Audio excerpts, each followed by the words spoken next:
Among the synonyms for salsa is the name Hector Lavoe. The singer of singers left an indelible, deep, and satisfying mark in the history of music. But as he was making his way, his life was stained with bad decisions, excesses, and several misfortunes. Throughout this video, I'm going to talk about the tragedies that occurred in a life of successes, the illness that took him away from his dream, and the people who accompanied him until his last day. The intensity of the concerts and his years filled with losses that led him to drug addiction.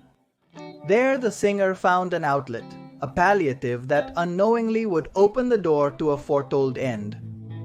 Between tragedies, sadness, and loneliness, we will arrive at June 29th, 1993, the day Hector Lavoe died. I think a good framework to start this video are some questions. Why did the cartel keep him as a prisoner? What made him jump from a 9th floor? How did he survive a fire that devoured his home? How did he live with so many losses in his family? You will find all the answers below. And I advise you not to miss a minute of this video because everything is connected.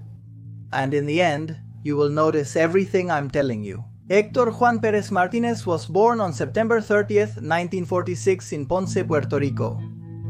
He was one of the 8 children of Francisca Martínez, known as Panchita, and Luis Pérez, who went by the alias of Lucho. The Puerto Rican singer experienced his first tragedy at the age of 3 when his mother passed away. His father had to take care of everyone, and Hector was enrolled in a music school. Although his dreams were aimed at singing, he first learned the saxophone. As the years went by, with more practice and a lot of theory, he embarked on the adventure of going out to gain experience. And so it was that at 14 years old, he sang in a group from Puerto Rico and spent several nights in a wide variety of music clubs, where he participated accompanied by his childhood friends. Life was gradually leading him in everything he had dreamed of. 2 years later, more specifically on May 3rd of 1963, when he was just 16 years old, he moved to New York, but his father wanted him close and did not support his son's decision. However, he was convinced that the opportunities were in North America. The singer knew something about the movement that was happening at that time in the United States because his older brother had moved there some time before. The problem was that he could not accompany him on his new journey because he had died of a drug overdose. Shortly after his arrival in the United States, he continued to nurture his dream of being a singer, joining a sextet while performing in different groups. In all these groups, he stood out for his shine on stage and his skill with his voice. Time passed, and he didn't seem to make any wrong moves. He was a person very aware of what he had to offer the world. By the year 1966, Hector had already been through the New Yorker band. He had been part of the New York orchestra of Alegre All-Stars and Francisco Cacobastar. That's where he met his artistic godfather, Johnny Pacheco, who offered him to record with a musician named Willie Colon. That's how Hector Lavoe began recording with Willie Colon's orchestra as his vocalist, and that great decision made him climb several steps in his career. To put the lives of these young men into context, Willie Colon was only 15 years old and Hector Lavoe was 17. Together, they released many songs that turned out to be successful, like for example El Malo, but they were not satisfied with just receiving applause. They were willing to go for more. Just a year after their debut in 1968, Hector Lavoe took a risk to sing in Spanish in an environment where everything was in another language, at least in the United States. Success accompanied them, and now they were not only singing for the United States audience, but for all Spanish speakers. Their collaborative album was a global hit. Hector began to climb in recognition, knowledge. His financial position was at its best, and he never lacked work. And so it was that in the midst of the celebrations he lived through endless nights of drugs, alcohol, and excesses. Along with the drugs came a host of personal problems. In the music scene, he was always late for rehearsals, and at the worst times he also started to be late for concerts. That's how family and friends agreed to talk to him, and he ended up agreeing to undergo various rehabilitations that happened until he finally got discharged. After these rehabilitations, there came a myriad of presentations that did not achieve the expected results. In 1977, for these reasons, he suffered a severe depression attack, which led him to withdraw from the stages and the tour he was offering. And it was because of this depression that he had to be hospitalized again. It's worth noting that by this time, the singer of singers had already found love with Carmen Castro. From their union, a son named José Alberto Pérez was born. Given his reputation as a womanizer, obviously Carmen wanted to formalize the relationship. But before this happened, his infidelities began to come to light. During the baptism of the little one, Hector received a call informing him that Nilda Pucci-Roman, with whom he had recently had a relationship, was pregnant. For this reason, Hector ended up marrying Pucci, and a few months later, their second child, Hector Jr., was born. Meanwhile, on the work front, Willie Colon wanted to distance himself from the band due to his problems with drugs. In 1973, he stopped touring to dedicate himself to record production, and in this way, he kept himself away from his friend.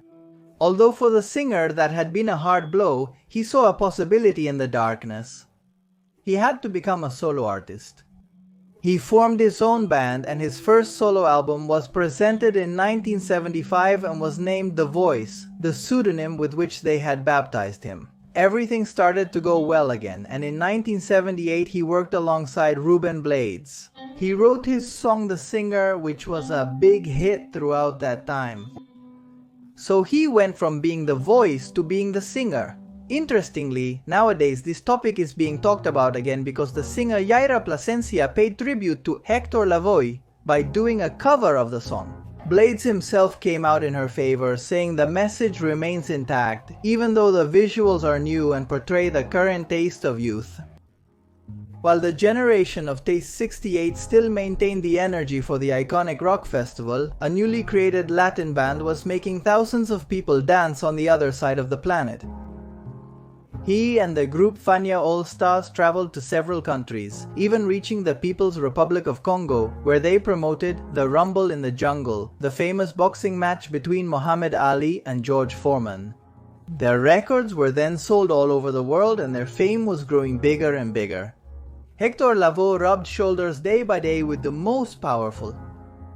It is common to come across the appearance of drug traffickers in the biographies of music stars, but this time something a little different happened. In the year 1981, Hector and his band were hired in Colombia to play at a party at the house of Pablo Escobar, the boss of the Medellin cartel. When the singer began to perform, the guests applauded and cheered. Once the song was over, they asked him to sing it again. After all, he had been hired to sing, so he repeated it. When he finished, the cartel boss asked him to sing it again, and so he did. He did so more than 10 times. The problem occurred when Hector wanted to stop singing. The host pulled out his revolver, pointed it at his head, and told him he would kill him right there if he stopped singing. That's how they forced him to continue with the private recital, and he kept singing this song until 6 in the morning. In theory, the contract was only until 2 in the morning, and they were already very tired. At 6 in the morning, the musicians complained and stopped again. The cartel's bodyguards then took away all their documents and locked them up.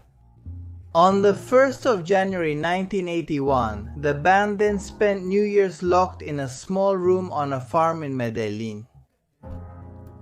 They didn't tell them when they were going to be released, so coming from this famous cartel, the outcome could be very varied. While they were locked up, Hector discovered a small window through which they could escape, and they all slipped out through there. He and his gang ran through the bushes until they reached a road. They quickly noticed an approaching car. At first they thought it was the cartel, that they were going to be shot right there. But when they saw it was a taxi, they felt relieved. The driver barely slowed down because of the state everyone was in. They nervously opened the door, and the first thing the driver told them was to show him the money they were going to pay for the trip with, but the truth is, they didn't have anything on them. The singer then told him that if he took them to the hotel, he promised to pay him everything there with the money he had stored in his room that Hector Lavoe, the voice, gave him. But the taxi driver didn't believe him, and in order for him to believe, he had no choice but to sing the song once more, The Singer. When this story was known by the press, they went out to look for the taxi driver. He confirmed that everything Hector had said was true and that when he heard his voice, he knew he was carrying a real star. Lavoe once again had to sing the whole song from beginning to end, and when the taxi driver took him to the hotel, they paid for the whole trip, as they had promised him. The band then went up and each settled into their respective room to rest, but the next day they were met with a new surprise. An unknown person had visited them and had brought them a check, the passports, the documents that had been taken from them, the instruments, and an apology from the boss. This story had a happy ending, but what Hector didn't know was that a few tragedies were looming in his life. By the late 80s, Hector's problems began to worsen. When he lived in Queens, his apartment caught fire from a cigarette butt. He had to jump out of his room window due to the advancing fire. That fall caused him multiple fractures and in turn several health problems. But this wouldn't be the only thing that was about to happen to him. Far from wanting to make a biographical follow-up of the singer, we know he had many good moments, especially in his moment of glory. But as if the scales had to balance out, he had to live through all the bad times together until it made him hit rock bottom. In October 1986, his mother-in-law, Doña Gina de Roman, was killed. The grandmother's followers knew because several years ago he had dedicated the song Dreaming Awake to her. These events caused a nervous breakdown in Hector, leading to his admission to a rest clinic, but worse still, there was more to come. He continued making progress in music. By that time, he had finished preparing 2 albums with Willie Colon as he continued to sell very well. Still in a cast, he fulfilled his tours and performed at the National Salsa Day Festival in Bayamon, Puerto Rico, where he was honored and his father was brought to see him. A surprise that made him shudder because he had never had the opportunity to attend a concert. As if this were a curse, a week later, Hector's father passed away. Moreover, as he grieved one loss, he was on the verge of facing another. On May 7th of that year, his son Tito died from a gunshot wound inflicted by one of his friends. After this incident, the singer was never the same again. Lavoe would fall back into drugs. He had ups and downs and checked into clinics to rest and recover from addiction, but he even managed to escape from more than one place. By 1988, he was still giving concerts. He wanted to promote his new album, Strikes Back, which was nominated for the Grammy Awards, although he didn't end up doing anything. Drugs had not only created a dependency on consumption, but also on medication. Due to his negligence, and after injecting himself with a syringe to get high, Hector contracted human immunodeficiency virus. His last time alive, he had scheduled a performance at the Ruben Rodriguez Coliseum in Bayamon, Puerto Rico, on the night of Saturday, June 25, 1988. But sales had been scarce, and his promoter decided to cancel the concert, something that had never happened to him throughout his career. The first thing that crossed his mind was that he had lost his spark. Hector knew very well that this would be one of the last times he would perform in Puerto Rico, and he wanted to do it anyway, regardless of whether he lost money. Against the wishes of his producer, he wanted to sing for whatever audience there was. He didn't care if it was 5 or 1,000 or 10,000 people, he was going to do the same show. The original idea for this show, before finding out that the tickets were not being sold, was to share the stage with other music legends. At the start of the show, his promoter had counted that they had sold less than 300 tickets. According to the analysis they could make at the time, he blamed other festivities that were taking place in parallel for free, and also irregularities arose in the payment to the event organizers. Finding out about all the problems, Hector offered to sing to the 300 people who had come for free. His representative complained about this decision because he said he was not going to make money and he considered the concert closed. The Board of Education then came on stage and ordered the orchestra to play anyway because he said he didn't want to disappoint his audience. But within minutes, all the lights and sound were turned off. The silence marked the end of the recital and of a glorious era. The singer, completely devastated, returned to the Regency Hotel the next day, and after a heated argument with his wife, decided to jump from the 9th floor to end his life. Almost miraculously, one of the air conditioners from one of the lower floors cushioned his fall. He suffered multiple fractures all over his body, but he didn't die. He underwent multiple surgeries and suffered from pneumonia. The biggest problem beyond the cuts, stitches, and bruises was that he had to spend a lot of time connected to a ventilator, and while the intubation on one hand saved his life, on the other, it destroyed his vocal cords. The singer at that moment lost something more than his nickname. By the year 1990, Hector gave his last great public performance with the Fania All-Stars in New Jersey, but this did not happen as everyone expected. The idea of the Fania was to pay tribute to him in life. The public was waiting for him to hear him sing. Willie Colon, for his part, withdrew from the show in a protest attitude, harshly criticizing the decision to include Hector in the show, knowing that he was not in condition. Hector arrived with his wife Pucci and some relatives. The first thing he wanted to do was dress the same as his fellow singers. The issue was that he couldn't change on his own and required their assistance. When he was dressed like the other musicians, he went up on stage and the singer was received with hugs from his colleagues and a thunderous ovation from the audience. It had been years since they had seen him live. The musicians thought they were in a condition to sing, and so it was that Johnny Pacheco launched the chords of the classic song Mi Gente. They handed the microphone to the Board of Education, and for 5 minutes he tried to sing, without success. He was saying nonsensical things, words that were not understood, simple babbling, so the sound engineer lowered the microphone sound to a minimum. The other singers from Fania continued with the show so that he wouldn't feel bad. Far from the applause, the cries of the other musicians were not long in coming. His colleagues felt very bad about the state of the Board of Education. Meanwhile, Pucci was consoling the singer for not being able to perform his duty. The media headlined that day as the night when the Board of Education sang in silence.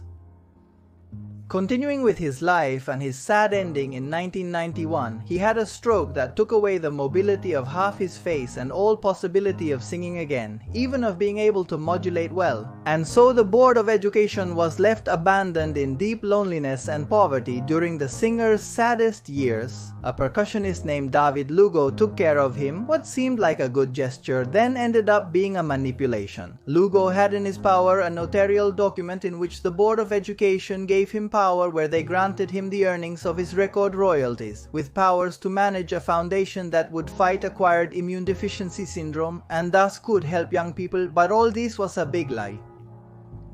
Hector Lavoe's family initiated legal actions and won against Lugo, proving that it was all a big fraud. During the last months, his health deteriorated too much. Few friends and colleagues went to visit and say goodbye to him. Hector finally died on June 29, 1993 in a New York City hospital due to a cardiorespiratory arrest combined with a complication caused by acquired immune deficiency syndrome.